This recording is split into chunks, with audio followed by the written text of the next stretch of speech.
जी कथा नेट पे डालने। हाँ कैसे डालने सही से बात छोड़ दे तो अरे तो अपनी कथा अच्छी चलो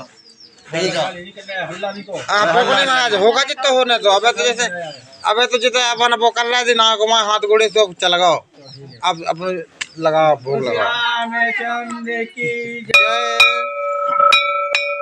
श्री गणेशाय नमः। मंगल भगवान विष्णु मंगलम पुंडरीकाक्षाय मंगलाय तनु हरि ओम शांति शांति।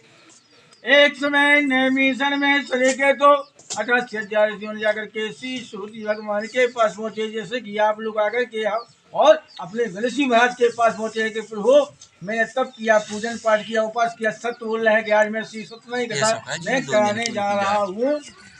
इस प्रकार से सभी ने आकर के और श्री सूर्य भगवान से कहा तो श्री सूर्य जी बोले हैं कि हे शिव, सब कुछ करने के पश्चात थोड़े समय की प्रतीक्षा करें, आपको एक कथा श्रवण कराई जाएगी, जिस कथा में सभी शास्त्रों के रस पान प्राप्त होंगे। क्योंकि यज्ञ करो, हवन करो, भागवत करो, कन्या विवाह करो, कुछ भी करो, उसके बाद दशमाननी होती है। जब तक सब कुछ करने के पश्चात कथा निकल लेंगे, जब तक अपन पवित्र शुद्ध नहीं मानी जाती है, इसलिए कथा कराई दशमाननी जाती है। ऐसे ऋषि सूत जी ने कहा, ऋषियों ने तो ऋषि बोले महाराज ये बताइए कि इस कथा करने से क्या लाभ प्राप्त होगा। कल तुम बताओ तुम्हें का कष्ट है। कल हमारे नगर में संतान की प्राप्ति नहीं होती है और धन नहीं है, और धन शरीर से कष्ट है, क्योंकि संतान शरीर से कष्ट और धन की प्राप्ति नहीं होती है प्रभु। ऐसा श्री सूत भगवान से ऋषियों ने कहा। तो ऋषि कहते हैं, श्री सूत बोले हे कलियुग मुनियों, हरि भक्ति जीवन सुख देने वाला ऐसा व्रत है जो प्रभु के समान होता है और संस्कार के समान कर्म फल आदि प्राप्त हो जाते हैं। ऐसे ही देखकर उपकार करने लगे हैं। तो श्री सूत जी ने कहा कि ऋषियों इकट्ठे होकर के श्री नारद जी भगवान से मिले। तो जाकर के श्री नारद जी भगवान से कहा तो नारद जी भगवान जन कल्याण करने वाले श्री नारद जी भगवान के पास पहुँचे। तो नारद जी कहने लगे हैं कि भाई ये बताइए कि पूरी बात बता दी और बताने के पश्चात नारद जी बोले हम जो नहीं कर ले का है साक्ष्य प्रमाण नहीं होगा, साक्ष्य प्रमाण नहीं होगा जब तक मैं हाथ नहीं डालूंगा। कल मैं साक्ष्य प्रमाण कैसे हो, जैसे कि कथा इनकी बची है, इनको धागा नहीं बनेगा, इनको टीका ही लगेगा तो ये कोई नहीं कहेगा कथा बची है। साक्ष्य प्रमाण हो गया कि धागा भी बन गया और इनके मस्तक भी हो गया, तो इनको साक्ष्य उनको दिखाई दे रहा है कि हम कथा कराने आए हैं, कथा कराए हैं।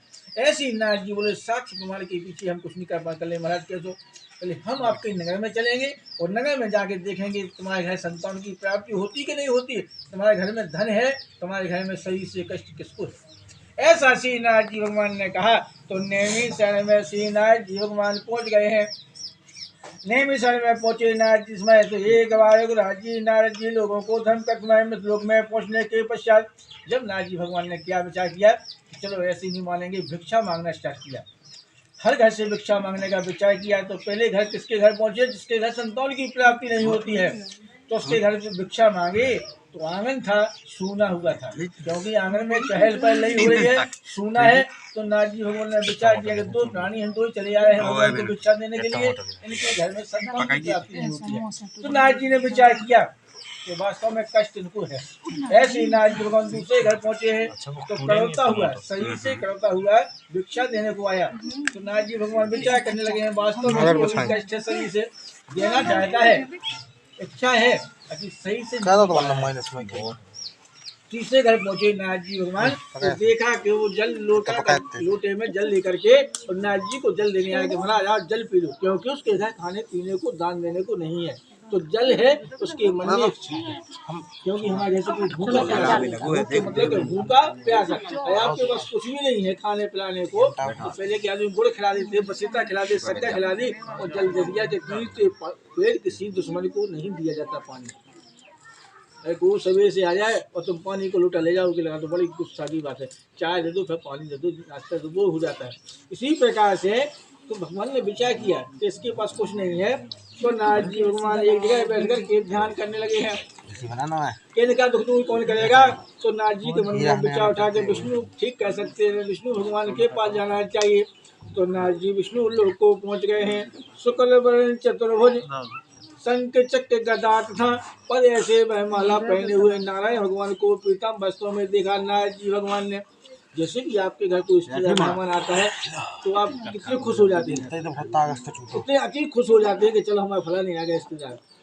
इसी प्रकार नारद जी भगवान ने नारायण को देखा तो नारद जी अपनी बात को भूल गए और भक्ति में लीन हो जाते हैं, क्योंकि अपने घर को रिश्तेदार आया तो अपने परिवार को भूल जाते हैं, उनमें बीत जाते हैं कि इनकी सेवा में कोई कमी न रह जाए, न तो ये कछु कट जाए। इसी प्रकार नारद जी भगवान श्री नारायण के चरणों में दंडवत नमस्कार करते हुए कहते भगवते वासुदेवाय नमः। हे भक्त, हे भगवान, आपका भक्त आपके चरणों में बार बार दंडवत नमस्कार करता है। जैसे कि दोनों प्राणी बैठ करके हाथ जोड़ करके और भगवान के चरणों में भक्ति भाव से नमस्कार कर रहे हैं कि प्रभु आपकी कथा हो रही है। इसी प्रकार से जाकर के नारद जी भगवान ने और भगवान में लीन हो जाते हैं। लीन होने के पश्चात जब भक्ति में बीत गए, हरि नाम और नारायण की भक्ति में बीत गए तो नारद जी भगवान को तो कोई होश ही नहीं है। जब भगवान नारायण ने खबर कराई कि हे नारद जी आपका आगमन क्यों हुआ है, एक बार, दूसरी बार, तीसरी बार जब नहीं सुनी तो हाथ कंधे से लेकर के और छुटा दिया और पूछे कि कैसे आए हो, काय के लिए आए हो। तब नारद जी को झटकी खुली कि हम तो भगवान की भक्ति में लीन थे, मित्र लोक से आया हूँ, नेमिषण से आए हैं।